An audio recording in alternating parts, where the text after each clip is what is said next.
தாவேக்கா ஆட்சி பொறுப்புக்கு வந்த பிறகு நடந்த சம்பவங்கள். அதாவது இப்போ கோவை சூலூர் அருகே வந்து ஒரு 10 வயது சிறுமி வந்து கொல்லப்பட்டிருக்கிறாங்க. 2 நாளா அந்த சிறுமிய காணோம் அப்படின்னு தேடின பிறகு ஒரு குளக்கரையில அந்த உடல் கிடைச்சிருக்கு. போலீஸார் விசாரணை நடத்திக்கிட்டு இருக்காங்க. இப்போ குற்றவாளிகள தேடி கண்டுபிடிச்சிருக்காங்க. 2 பேர கைது பண்ணியிருக்காங்க. இப்போ விஜயும் கூட அவங்க மேல கடும் நடவடிக்கை எடுக்கப் போறோம் அப்படின்னு முதலமைச்சர் விஜய் சொல்லியிருக்காரு. அ ஒரு அரசு இப்படி தான் செயல்படும். ஆனா வந்து பொதுவா மக்கள் பேசுற அந்த மறுபடியும் அந்த ரீல்ஸ் பாலிடிக்ஸ் இருக்குல்ல, அதில வந்து எங்களுக்கு ஒரு பிரச்சனை அண்ணங்கிட்ட சொல்லுங்க, விஜய் அண்ணன் வரணும் அப்படின்னு கேட்கறது இருக்குல்ல. அ மக்கள் ஒரு பெரும் நம்பிக்கைய விஜய் மேல வச்சிருக்காங்களா? ஏன்னா இன்னைக்கு கூட பீச்ல ஒரு ஒரு சிறுவன் வந்து அ மாயமாயிட்டாப்ல. அ காணோம்னு தேடிட்டு இருக்காங்க. அப்ப அந்த தாயார் வந்து கதறி அழுவுறாங்க. "தயவுசெய்து யாராவது விஜய் அண்ணங்கிட்ட சொல்லுங்க. என் குழந்தைய காப்பாத்த சொல்லுங்க" அப்படின்னு. இப்ப கரூர் சம்பவத்தின் போதே வந்து பாதிக்கப்பட்ட குடும்பங்கள்லாம் எப்படி பேசுனாங்க அப்படின்றதெல்லாம் நம்ம பார்த்தோம். அ அப்ப விஜய் வந்து ஒரு ஒரு நீங்க சொன்ன மாரி ஒரு மீட்பர் மாரி வந்து மக்கள காப்பாத்திருவாரு அப்படின்னு நம்புறாங்களா? மக்கள் எல்லா காலத்திலயும் இப்படிதான் இருக்காங்க. எல்லா காலத்திலயும் என் பொறுப்புகளுக்கு வேற யாராவது வந்து பதில் சொல்லணும். என் கஷ்டத்தெல்லாம் வேற யாராவது வந்து தீர்த்து வைக்கணும் அப்படின்றதுனால தான் இவங்க சாமியே கும்பிடுறாங்க. ஏன்னா இவங்க சாமிய வந்து சாமி நல்லவரு, சாமி அப்படிலாம் நினைச்சு கும்பிடல. எனக்கு வேலை செய்யறதுக்கு ஒரு ஆளு அப்படின்னு தான் நினைச்சு கும்பிடுறாங்க. காஸ்மிக் பெல் பாய் பட்டன் அமுக்குனா எனக்கு வேண்டியது கிடைக்கும் அப்படின்ற ஒரு மனப்பான்மை மக்களுக்கு எல்லா ஊர்லயும் இருக்கு. ஆனா நம்ம ஊர்ல மட்டும் தான் முதல்ல நீயே தேடு, நீயே கண்டுபிடி, உன்கிட்டயே அந்த ஒளி இருக்கு. நீயே தான் செய்துக்கணும். "தீதும் நன்றும் பிறர் தர வாரா" நீயே தான் பண்ணணும். அப்படின்றதெல்லாம் நம்ம ஊர்ல சொல்லப்பட்ட பிலாசபிஸ் தான். பட் இந்த பிலாசபிஸ நம்ம ஹைலைட் பண்றதுல மறக்கடிச்சிடுறோன்றதுனால, திரும்ப திரும்ப இன்னொருத்தர் வந்து காப்பாத்துவாங்கன்னு இவங்க நம்புறாங்க. இப்ப டிஸ்ட்ரெஸ்ல இருக்கிறவங்க, அது மாரி அதிகாரத்துல இருக்க யாராவது வந்து உடனே மேஜிக்கலி ஏதாவது மாறாதான்னு ஆசைப்படுறதுன்றது, அந்த சமயத்து இயலாமை. பட் அதை நம்ம திரும்ப திரும்ப வளர்த்துக்கிட்டே இருக்க முடியாது. அவங்கவங்க சேஃப்டிக்கு வேண்டியத அவங்கவங்க தான் செய்துக்கணும். கொஞ்ச நாள் முன்னாடி நார்த் இந்தியால ஒருத்தங்க ஒரு ஒரு ஒரு டேம்ல இருக்கிற தண்ணீல போட்டிங் போயிருந்தாங்க. அந்த போட் கேப்சைஸ் ஆயிடுச்சு. நெறைய பேர் இறந்துட்டாங்க. அப்போ இந்த மாரி நெறைய பேர் அவங்க எடுக்கிற முடிவுகளே தப்பா இருக்கு. நீங்க எப்படி அவ்வளோ பேர் அந்த சம்மந்தமே இல்லாம லைஃப் ஜாக்கெட் வேர் பண்ணாம போட்ல எப்படி போவீங்க? குழந்தையெல்லாம் எப்படி அதில கூட்டிட்டு போனீங்க? சேஃப்டியே இல்லையே! அந்த லைஃப் ஜாக்கெட்லாம் அப்ரூவ்டா? என்ன எதுவுமே அவங்க பார்க்கறதில்ல. கேளிக்கையில வந்து எவ்வளோ போய் ஒரு செல்ஃபி எடுக்கணும். அவ்வளோதான் அவங்களுக்கு மேக்ஸிமம் அவங்க மனசுல பதியுது. அந்த செல்ஃபி எடுக்கிறதோ, இல்ல Instagramல ஏதோ ஒண்ணு அதுதான் அவங்களோட ஒரு சிறு சந்தோஷம் அப்படின்னு அவங்க நினைக்கிறதுனால, பெரிய பெரிய விஷயங்கள அவங்க கால்குலேட் பண்ணாம விட்டுர்றாங்க. அப்புறம் யாரோ வந்து காப்பாத்தணும், அருள் பாலிக்கணும் அப்படின்னு அவங்க நினைக்கிறாங்க. இல்ல அது போடணுன்றத விட, அதுல வர்ற ரியாக்ஷன்ஸ் இருக்குல்ல. லைக்ஸு, கமெண்ட்டு அந்த இந்த மாரி செயற்கையா ஒரு உலகத்துல வாழ்றதுன்றது வந்து ஆபத்தான போக்கு. என்னவா இருந்தாலும் இந்த கவர்மெண்ட் ஜெயிச்சிருச்சு, வந்துருச்சு எதுவா இருந்தாலும், நம்ம எதனால ஜெயிக்கிறோமோ, அதனால தான் நம்ம தோக்கவும் செய்வோம். எந்த ஆயுதத்த நம்ம அந்த வெளிப்பக்கம்னா மத்தவங்கள வெட்டும், உள்பக்கம்னா நம்மளே வெட்டிடும். அப்போ ரொம்ப அளவுக்கு அதிகமா ஒரு விஷயத்துல நம்ம போய் மூழ்கி கிடக்கிறதுன்றது, அது தேவையில்லாத ஒரு செயல். அப்ப மனிதர்கள் இனிமே இப்ப நம்ம முதலமைச்சர் இருக்காரு. ஆனா முதலமைச்சர் வேலை செய்யறதுக்கு தான் இருக்கிறாரு. எல்லார் வீட்டுக்கு வந்து, "அவரு உங்களுக்கு என்ன வேணும்? மளிகை சாமான் வாங்கி தரட்டுமா? மொற வாசல் செய்யட்டுமாலாம்?" கேட்கறதுக்கான முதலமைச்சர் இல்லல்ல. அத விட ஒரு போலீஸ் அதிகாரி சட்டமன்றத்தில என் பொண்ணு வந்து சிஎம்ம பார்க்கணும் ஆசைப்படுறா. ஒரு போலீஸ்காரனுக்கே இந்த நிலைமையா? விடமாட்டீங்களா நீங்க? அப்படின்னு சண்டை போடுறாப்ல. இந்த மாரி சம்டைம்ஸ் சில பேருக்கு அதீத நம்பிக்கை ஒரு தடவ அரசு துறையில இருக்கவங்களே அப்படி அப்படி இருக்காங்க. இருக்காங்க. கொஞ்சம் ஒரு தடவ நான் வந்து கிளையண்ட் தான் எனக்கு ப்ரையாரிட்டி. கிளையண்ட்ட பார்த்துட்டு தான் பத்திரிக்கைக்காரங்களே பார்ப்பேன். ம். ஒரு தடவ ஏதோ ஒரு பெரிய பத்திரிக்கையிலேருந்து ஒருத்தர் வந்துட்டாரு. பேஷண்ட்ஸ் வெயிட் பண்றாங்க, வெயிட் பண்ணுங்கன்னு சொல்லிட்டு கோச்சிக்கிட்டாரு அவரு. "நீங்க எப்படி பேஷண்ட்ஸ் பார்த்துட்டு என்ன பார்ப்பேன்? நான் எந்த பத்திரிக்கையிலேருந்து வந்திருக்கேன் தெரியுமா?" அப்படின்னு. "நீங்க எந்த பத்திரிக்கையில எனக்கு என்ன சம்மந்தம்? எனக்கு பேஷண்ட்டுக்கு செய்றது என் வேலை அதுதானே. நீங்க யாரா வேணா இருந்துக்கோங்க. என்ன எதுக்கு வந்துட்டு நான் கூப்பிடலையே உன்ன வந்து என்ன இன்டர்வியூ நான் கூப்பிடலையே. அப்புறம் எதுக்கு வந்து உங்களோட பவர்லாம் என்கிட்ட காட்டுறீங்க?" எனக்கே அந்த கேள்வி இருக்கும்போது, நான் அரசு துறையிலலாம் இல்ல. தனியார் தான். என் வேலைய நான் என் ஓரமா நான் பண்ணிட்டு இருக்கேன். என்ன டிஸ்டர்ப் பண்ணாதன்னு நான் சொல்லும்போது, நான் அந்த பத்திரிக்கை, நான் அது, நான் இதுன்றது அது மாரி சம்டைம்ஸ் பீப்பிள் வந்து நம்மளோட கோர் ஜாப்ன்னு ஒண்ணு இருக்கும். அது மட்டும் தான் நம்மளால செய்ய முடியும். எக்ஸ்ட்ரா ஒரு 4, 5 வேலை செய்யலாம். எல்லார் வீட்டுக்கும் வந்து எல்லாத்தையும் செய்யுங்க, செய்யுங்கன்னு சொல்றது வந்து, அவங்கவங்களோட இயலாமை. பவுண்டரிஸே தெரியல அவங்களுக்கு. யார் என்ன செய்யணும்? யார எதுக்கு நம்பணும்? எதுவரைக்கும் யார்கிட்ட பேசணும்? எதுக்கப்புறம் நம்மளே செய்துக்கணும். அதெல்லாம் தெரியாம இருக்கிறது, அது ஓரளவுக்கு நம்ம அக்செப்ட் பண்ணிக்கலாம். சொல்லி தரலாம். இல்ல இன்னொன்னு விஜயும் கூட உங்க மாமா, உங்க வீட்டு பையன், தாய்மாமன், சார் என்னவா அண்ணன் இருந்தாலும் வீட்டு அவர் சீருன்னு வந்து சொல்லும்போது ஓட்ட கன்சியூம் பண்றவர். In that sense is a consumer. அப்ப நான் இல்ல, அது கின்ஷிப் எளிய மக்களுக்கு புரியாது இல்ல. நான் கின்ஷிப் டெவலப் பண்றேன். நான் பாரு உங்கள்லேருந்து ஒருத்தன் எனக்கு ஓட்டு போடுங்கன்னு அவர வித்துக்கிறதுக்காக அவர் என்ன வேணா சொல்லுவாரு. இவங்களுக்கு விவரம் வேணும்ல. நான் ஓட்டு போட்டேன் நீ வேலை செய். அந்த வேலைய செய். சீஃப் மினிஸ்டர் வேலைய ஒழுங்கா செய். அரசாங்கம் ஒழுங்கா நடத்துன்னு சொல்லலாம்.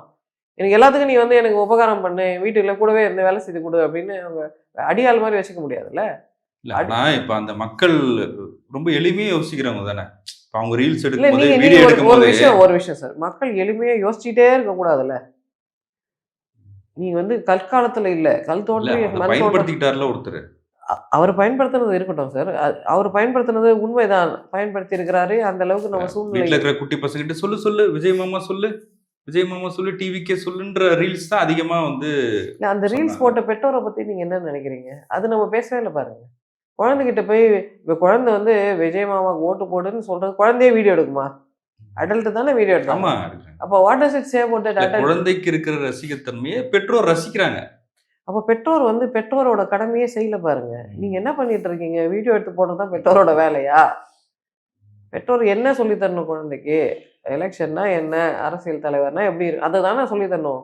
நீங்களே ஏன் இவ்வளோ பேக்கா இருக்கிறீங்க? அங்கலேருந்து நம்ம திருத்தம் பண்ணணும்ல. இல்ல, விஷுவலுக்கு அப்போ அந்த பவர் இருக்கு. நம்ம என்ன சொல்லுவோம்னா, நார்த் இந்தியா வடக்கன்ஸ் வெத்தல பாக்கு போட்டவங்க அவங்க அப்படின்னு சொல்லுவோம்ல. நீங்க என்ன பெருசா முன்னேறிட்டீங்கன்னு நீங்க சொல்றீங்க? இல்ல, ஒரு தாய் சொல்றாங்க, ஒரு குட்டி பொண்ணு தலையில குடத்தோட நடந்து போகுது. அவங்க விஜய் மாமா ஜெயிச்சுட்டாராம். அதுக்காக கோயிலுக்கு கூழ் ஊத்த போறா அவ அப்படின்னு சொல்றாங்க. இது வந்து ஒரு கன்டென்ட். இத மேக் பண்ணியிருக்காங்க. இது வீடியோ எடுக்குறாங்க. அந்த குழந்தையே குடத்த தலையில வச்சுக்குமா? அப்படிலாம் நமக்கு யோசிக்க தோணும். பட் பார்க்கிறவங்களுக்கு தெரியாதுல்ல. அப்ப இந்த மோகத்திலேருந்து மக்கள் வெளியில வரலன்னா, இந்த கல் தோன்றி மண் தோன்றாலாம் சொல்றதுக்கு நம்ம உரிமையே கிடையாது. மத்தவங்க இந்த தவறுகள் பண்ணா கூட சரி அவங்கலாம் ஏதோ ஒரு கல்ச்சர்லேருந்து வந்திருக்காங்க. அவங்க தெரியாதுன்னு நம்ம சொல்லலாம். நம்ம எவ்வளோ ஏன்ஷியன்ட் கல்ச்சர். நம்ம ஒரு ஔவையார் இருந்திருக்காங்க. ஒரு திருவள்ளுவர், நாலடியார் கொடுத்து எத்தன இலக்கியங்கள் நமக்கு குடுத்துருக்குறாங்க. அது ஒண்ணுத்த கூட படிக்காம இப்படி தண்டமா சுத்திட்டு இருந்தோம்னா, நம்ம எப்பதான் முன்னுக்கு வர்றது? உருப்படுறது? நம்ம உலகத்துக்கே நல்வழிப்படுத்தின தத்துவங்கள சொல்லிக் குடுத்தவங்க இல்ல நாம. அந்த வழியில வந்தவங்க எப்படி நடந்துக்கணும்? நம்ம குடும்பத்திலேயாவது ஒழுங்கா நடந்துக்கணும்ல. ஸோ நம்ம பாரம்பரியம் பெருசா இருந்தா கூட அத வச்சு காப்பாத்திக்கிறது நமக்கு தெரியல. நம்மளோட பெருமைகள நம்ம மறக்கிறோம், இழக்கிறோம். அல்ப விஷயங்கள்ல நம்ம கவனத்த செலுத்துறோம். அல்பமான விஷயங்கள்ல கவனம் செலுத்தக்கூடாது. இந்த Instagram மோகங்கள், இந்த ரீல்ஸ் மோகம் எல்லாம் அந்த சமயத்துக்கு நல்லா இருக்குமே தவிர, அது எதார்த்தம் கிடையாது. ரியாலிட்டி கிடையாது. அதுல போய் சிக்கிக்கிறது, நானும் இத்தன போட்டேன், இத்தன பண்ணேன் அப்படின்றது நினைக்கிறது, அதெல்லாம் வந்து ஒரு மாயை தான். அந்த இல்ல, இப்ப காலைல எழுந்த உடனே யாரும் பேப்பர் படிக்கிறது இல்ல. ஏதோ ஒண்ணு தேவைப்படுது. கையில ஃபோன் இருக்கு. ரீல்ஸ் பார்க்குறாங்க. அதுல கொஞ்சம் டைம் ஸ்பெண்ட் பண்றாங்க. இப்ப அது ரிலாக்சேஷனுக்கான ஒரு இல்ல இடமாவும் கேளிக்கை மாறிடுச்சுல்ல. ஒரு நாளைக்கு 24 மணி நேரம் தான் எல்லாருக்கும் இருக்கு. எவ்வளோ பெரிய ஆளா இருந்தாலும் 24 மணி நேரம் தான். அதுல 8 மணி நேரம் கண்டிப்பா தூங்கி தான் ஆகணும். 8 மணி நேரம் நம்ம வேலைக்கு போறோம், இல்ல காலேஜுக்கு போறோம், இல்ல ஸ்கூலுக்கு போறோம். ஏதோ ஒண்ணு செய்றோம் 8 மணி நேரம் அப்படி ஆக்குபைட் ஆகுது. மீதி ஒரு 8 மணி நேரம் இருக்கு.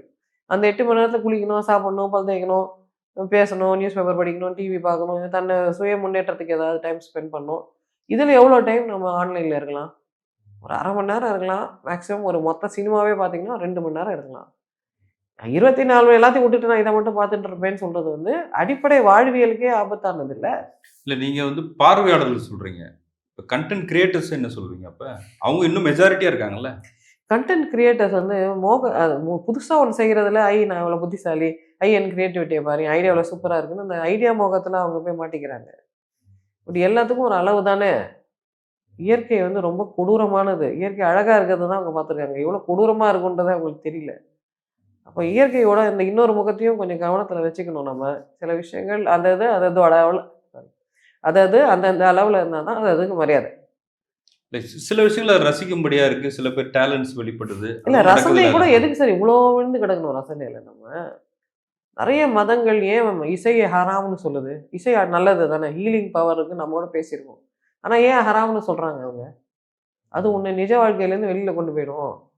உன் மனச மயக்கிடும். நிஜ வாழ்க்கை தான் முக்கியம். நிஜ வாழ்க்கையில நீ என்ன சாப்பிடுற? என்ன செய்ற? என்ன வேலை செய்ற? அதான் முக்கியம். இந்த மாயையில போய் சிக்கிக்காதன்னு தொடர்ந்து ஜெயினர்களேருந்து, பௌத்தர்களேருந்து எல்லாரும் தான் சொல்லியிருக்காங்க. இவங்க சாமிய கூட பொம்மையா தான் சார் பார்க்குறாங்க. அது கூட விக்கிரகம், அலங்காரம், அதுக்கு ஒரு பூஜை, அதுக்கு ஒரு டான்ஸ், அதுக்கு ஒரு ட்ராமா அப்படின்னு எல்லாமே அவங்களுக்கு என்டர்டெயின்மென்ட். இப்ப எந்த அளவுக்கு என்டர்டெயின்மென்ட் மோகம் ஆயிடுச்சுன்னா, நிஜ கல்யாணம் நடக்கவே மாட்டேங்குது. சும்மா ஒரு கல்யாணம் அந்த காலத்துலலாம் பொம்மை கல்யாணம் பண்ணுவாங்க தெரியுமா? ஒரு பணக்கார வீட்டு பொண்ணுக்கு போர் அடிச்சதுன்னா ஒரு பொம்மை கல்யாணம் பண்ணுவாங்க. அது மாதிரி இப்போ மனுஷங்களை வச்சு பொம்மை கல்யாணம்லாம் பண்ணிக்கிறாங்க. போர் அடிக்குது, இந்த ட்ரெஸ் போடுறதுக்கு ஒரு சூழ்நிலை அமையல, நம்மளே ஒரு கல்யாணத்தை ஏற்பாடு பண்ற மாதிரி. ஆமா. கல்யாணம் மட்டும் பண்ண வேணாம், மற்றதெல்லாம் பண்ணிக்கலாம். ஒரு ஹல்தி, ஒரு சங்கீத், ஒரு எல்லாம் பண்ணிக்கலாம் அப்படின்னு. இன்னைக்கு ஒரு கெட் ரெடி வீடியோ பார்க்கலாம் அப்படின்ட்டு அவங்க என்ன ட்ரெஸ் போடுறது, காஸ்டியூம் போடுறது. எனக்கு அதுக்கு அந்த அந்த ட்ரெண்ட்ஸ் பற்றி எனக்கு தெரியல, ஏன்னா நான் அவ்வளோ பார்க்கறது இல்லை. ஆனால் அந்த பேஷன்ஸ் எல்லாம் நான் அவங்களாம் எப்படி இருக்கிறாங்கன்னு நான் பார்க்குறேன்ல.